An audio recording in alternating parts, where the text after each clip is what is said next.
Why doesn't liberalism dissolve all of these kinds of contracts in the name of individual freedom and equality? For now, they have just focused on family, marriage, and any kind of contract that has to do with traditional religion. So the consequences of the proliferation of no-fault divorce, you've undermined marriage and family for reasons that we're going to get into. There's been a huge drop in the marriage rates. There is a huge rise in fornication. There's rise in having children out of wedlock, where over half of all children are born out of wedlock without two committed parents. This is a human disaster that has hit the West since the 1960s and the so-called sexual revolution.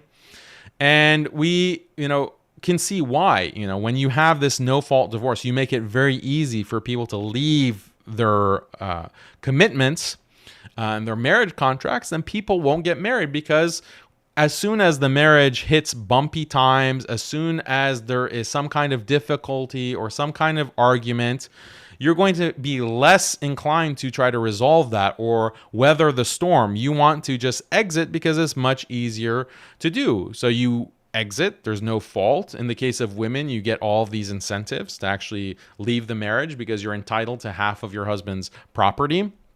You're going to get custody of the kids. You're also going to face all kinds of social celebration, because exiting an abusive marriage results in being praised as a brave, independent woman, and you don't need no man, right? And every marriage is basically abusive at this point, according to these feminist standards. Every marriage can be portrayed as being abusive because the definition of abuse has expanded so far.